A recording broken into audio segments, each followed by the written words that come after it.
বিধানসভায় আজ এক বৃক্ষরোপণ কর্মসূচির আয়োজন করা হয়েছে।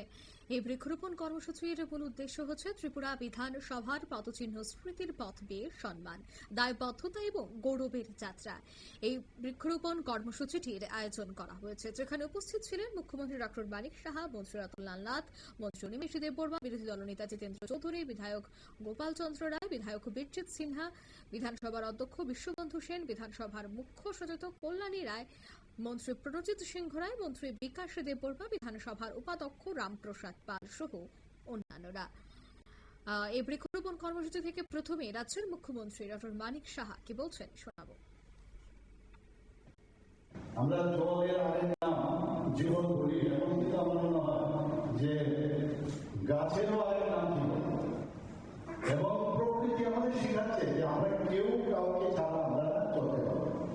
আমরা ভুলে যাই গাছকে জঙ্গল সাফ হয়ে যাচ্ছে, ফরেস্ট মিনিস্টার সাহেব অ্যাসেম্বলি বলছেন এগুলোর জন্য আমাদের প্রতিরোধ করতে হবে। সরকার তো তার চেষ্টা করবেই, কিন্তু যারা আজকে প্রতিনিধিত্ব করছে জনসাধারণ, তাদেরও আরো বেশি সচেতন হতে হবে, এবং সেটা করলে আমাদের এই যে ডিফরেস্টেশন হচ্ছে আর এফরেস্টেশন, সেটা যদি ঠিক আছে, অনেক সময় গাছ তো আমাদের জীবিকার জন্য, গাছ আমাদের বেঁচে থাকার জন্য দরকার। আমাদের এখানে এটা আপনাদের অবগতির জন্য জানাচ্ছি যে একটা মেজর গাছ 260 পাউন্ড অক্সিজেন দিতে পারে, আর 48 পাউন্ড কার্বন ডাইঅক্সাইড ছেড়ে দিতে পারে। এই যে বিবেচনা মাননীয় প্রধানমন্ত্রী যে শীত সম্মেলনে উনি বলেছেন যে 2070-এর মধ্যে যে কার্বন নিউট্রাল কান্ট্রি হিসাবে ভারতকে আমাদের ঘোষণা করতে হবে। এটা যদি আমরা সবাই মিলে আমরা চেষ্টা করি তবেই সম্ভব হবে। এবং এই উপায়টা দিয়ে এই যে গাছ রোপণের একটা ব্যবস্থা করেছে, আমি আবার মাননীয় স্পিকার মহোদয় এবং ওনার ফুল টিমকে, দুটি স্পিকার মহোদয়কে ধন্যবাদ দেব। এই ধরনের একটা আয়োজন করেছেন, এবং গাছ লাগাতে গিয়ে আগে চিন্তা করতে হবে যে আমি যে গাছটা লাগাচ্ছি, এবং মাননীয় প্রধানমন্ত্রী সুন্দর একটা আশ্বাস দিয়ে দিয়েছে, একটা স্লোগান দিয়েছে যে বারবার উনি বলছেন মার নামে আমাদের একটা গাছ আমরা লাগাই, কি সুন্দর একটা স্লোগান। এটা যদি আমরা লাগাই, দেখতে হবে যে এটা পরবর্তী সময়ে যদি এখানে বিল্ডিং ওঠে, রাস্তা যদি বড় হয়, সেটা কাটানো হবে। কাজে লাগানোর আগেও চিন্তা করতে হবে যে প্রপার প্লেসমেন্ট দেওয়া এখানে লাগাচ্ছি। এটা আমার অভিজ্ঞতা এবং আমার চিন্তাধারা যে প্রকাশ, সেটা আপনাদের সামনে রাখলাম। এবং শুধু লাগানো না, আমরা এখন আর দেখি না, আমি নিজে আপনারা শুনলেন মুখ্যমন্ত্রীর বক্তব্য। তবে সে বিষয়ে বিধানসভার প্রধান বিরোধী দলনেতা জিতেন্দ্র চৌধুরী আজকের এই বৃক্ষরোপণ কর্মসূচি থেকে কি বলছেন শোনাবো। এই বিধানসভার বিরোধী দলের পক্ষ থেকে মাননীয় স্পিকার এবং মাননীয় মুখ্যমন্ত্রীকে ধন্যবাদ জানাবো। খুব সংক্ষিপ্ত সময়ে হলেও আজকের দিনটিকে মনে রেখে এই কর্মসূচিটি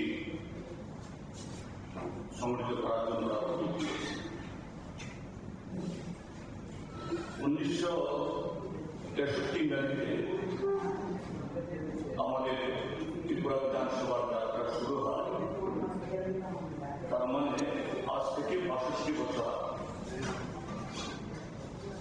তখন ত্রিপুরা পূর্ণ রাজ্য বা আজকের বিধানসভা তার সংসদীয় এখতিয়ার যা আছে সেরকম ছিল না। কিন্তু তারপর আমাদের ভারতীয় সংবিধানের পথ ধরে আমাদের জনগণের হিতে এরকম লেজিসলেটিভ কাজে অংশগ্রহণ করার জন্য সে বিধানসভা ত্রিপুরা যাত্রা শুরু করে। তার 9 বছর বাদে 1972-এ, অর্থাৎ 53 বছর আগে ত্রিপুরা পূর্ণ রাজ্য হিসাবে ঘোষিত হয় এবং আজকে বিধানসভা তার এখতিয়ার সেদিক থেকে ত্রিপুরা বিধানসভা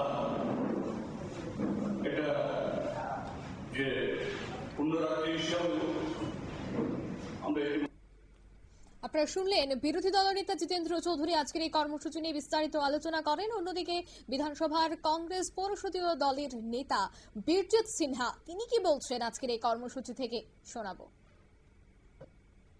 শ্রী জিতেন্দ্র চৌধুরী মহাশয় আছেন, পরিষদীয় মন্ত্রী মাননীয় শ্রী রতনলাল মহোদয় মঞ্চে আছেন, এখানে উপস্থিত আছেন মাননীয় স্পিকার রবীন্দ্রনাথ, তাদেরকে অসংখ্য ধন্যবাদ জানাই। এবং আজকের এই আমাদের গণতন্ত্রের তীর্থভূমি আমরা মনে করি পবিত্র বিধানসভা। এই বিধানসভায় আমরা অনেক জনস্বার্থে আইন তৈরি করি, জনস্বার্থে আমরা বিরোধী এবং শাসকের মধ্যে অনেক বিষয় নিয়ে আমরা আলোচনা করি এবং আমি মনে করি যে একটা পবিত্র তীর্থস্থান, এটাকে সুন্দর করে আমাদের রাখতে হবে।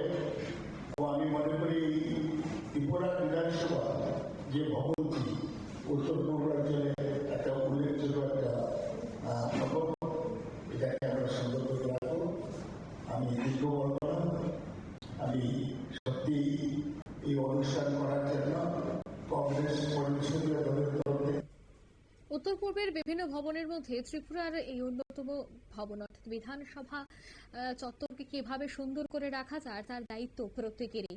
তাই আজকের এই কর্মসূচি অত্যন্ত গুরুত্বপূর্ণ এবং তাৎপর্যপূর্ণ ছিল। আজ মন্ত্রী, বিধায়ক এবং আধিকারিকরা প্রত্যেকে মিলেই এই কর্মসূচিটি আজ পালন করেছেন। পরিবেশ রক্ষার উপর বিশেষ করে জোর দিয়েই এই বৃক্ষরোপণ কর্মসূচির আয়োজন। নিয়ে নিয়েছি ছোট্ট একটি বিজ্ঞাপন বিরতি, সঙ্গে থাকুন।